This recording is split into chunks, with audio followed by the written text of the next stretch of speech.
And we're joined now by Connecticut Congressman Jim Himes. He is the top Democrat on the Intelligence Committee. Good to have you here. You are a House lawmaker in town. But I want to talk to you about your intelligence portfolio. The Financial Times is reporting right now that the United States is helping Ukraine to target Russian oil installations. In other words, hitting Russia right in that pocketbook. What can you say in regard to how the Trump administration is changing its policy? Are they truly now standing up to Vladimir Putin? Yeah, not really, right? We've heard now for months that we're 2 weeks away. I think that's the president's terminology used several times now over many months from really cracking down on Russia. And of course, you know, there are bipartisan bills in the Congress right now which would impose very severe sanctions on the Russians that would do a lot to stop the export of their oil, which of course is the fuel that drives their war machine, the dollars that drive their war machine. Those have not been moved forward by the White House. So it's hard to say that President Trump is doing anything other than what he's done forever when he was president, which is trying to sort of have it both ways. Now, I will say, and I can't get into particular attacks or particular authorities that the government has, but these attacks on the refineries have had the effect of reducing Russia's ability to produce gasoline and other stuff almost by 20%. That really, really hurts the Russians.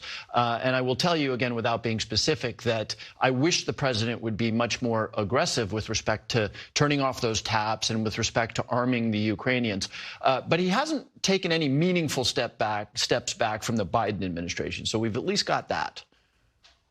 So it's not so much that he's doing more, it's that perhaps he's freeing up more to be done by the Ukrainian military, not putting the same restrictions on them that he had been. Well, is that fair to say? Again, I don't want to get specific with respect to authorities, but you know, his rhetoric has always been skeptical of the Ukrainians and bizarrely friendly to Vladimir Putin. I'm telling you that his actions to date have been insufficient. By the way, just as Biden's actions were insufficient, but they haven't been consistent with his very skeptical rhetoric. I haven't noticed a dramatic change, pullback, if you will, from the Biden administration with respect to our assistance to the Ukrainians. I asked you because Zelensky and Trump spoke twice in the past 48 hours, which is notable. Venezuela, there are close to, the numbers we've seen are like 6,000 or so service people in the Southern Command region of operations. There have been 4 U.S. strikes on vessels. The U.S. says 21 people killed. You have been asking for legal justification from the administration to explain their actions, and you did it along with the head of Foreign Affairs, Armed Services, Judiciary, and Homeland Security. Can you in any way compel more information sharing so the U.S. knows what is being done? Yeah, I mean, one of the many troubling aspects about these lethal attacks in the Caribbean against supposedly drug-dealing boats. Now, we don't know that because unlike our counterterrorism programs, the Congress is not being told who were on these boats, how they were identified, what the intelligence was. Totally different thing. Congress is being told nothing on this, and that's okay, apparently, with the Republican majorities in the House and the Senate. It's not okay with me. I'm going to leave a little bit of a crack in the door here because, again, the White House has not shared what they believe their legal justification is. They did put out a memo. I will tell you that based on what I know now and the reading of that memo, these are illegal killings. They are illegal killings because the notion that the United States, and this is what the administration says is their justification, is involved in an armed conflict with any drug dealers, Venezuelan drug dealers, is ludicrous. It wouldn't stand up in a single court of law. They say they've designated them as terrorists. It doesn't matter. It doesn't matter. There's lots of people who have been designated terrorists. That does not automatically give the authority to take lethal action. So their legal justifications are laughable.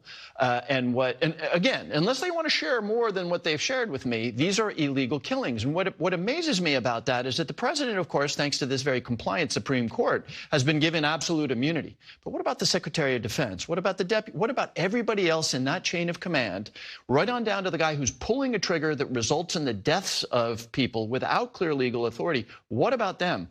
Test me on this. It wouldn't surprise me if in the next couple of years there are presidential pardons offered to that entire chain of command, because it is not at all clear. Well, it is getting increasingly clear that these are illegal killings. Setting aside the law for a second here, Margaret, I don't know this because they're not telling Congress anything, but the press has all sorts of rumors that the first attack was on a boat that had turned around and was fleeing. Mm-hmm. Even if this were a legitimate military action, which it's not because the Congress hasn't approved it, firing on a fleeing enemy would be a violation of the laws of armed conflict. My Republican friends are saying, but these are terrible people doing terrible things. Okay, I don't disagree with you on that, but are we now in the business of killing people who are doing bad things without authority? Are you saying that these were not lawful orders? Again, that the military was because what we constantly hear from our military leaders is, do not worry, our United States military is going to be reliant on the Constitution and only carry out lawful orders. Are you saying that these members of the military who were the trigger pullers did something else? I am saying that to all appearances, these are illegal killings. And you can get 1,000 different lawyers of both parties on this show to tell you that at best the legal authorities are questionable. So I am fascinated by why the chain of command is so confident that the lethal activities they're taking are legal. Yeah. They don't look that way to me. And this is a big deal, right? I mean, I understand that right now we're in a very polarized environment, so it's going to be very hard for a Republican colleague of mine to make the statements that I have just made. But the worm turns, Margaret. In 1968, we convicted of murder a Lieutenant Calley, because he and his unit killed probably hundreds of people in My Lai in Vietnam, and there were prosecutions after that. So I'm a little fascinated about why that chain of command is so comfortable undertaking killings just because the Trump administration says, oh, it's okay. Not an administration that is known for their adherence to the law or to the Constitution. Well, that is a huge topic, and I want to continue covering that with you. But I need to ask you as well about the shutdown and the cost in your home state. We saw from just USAA, which is a lender and a bank to many people who work for the federal government, they said that they've had to provide $150 million in no-interest loans to 45,000 people in just over 48 hours. That's a cash crunch for a lot of people. What's happening in Connecticut?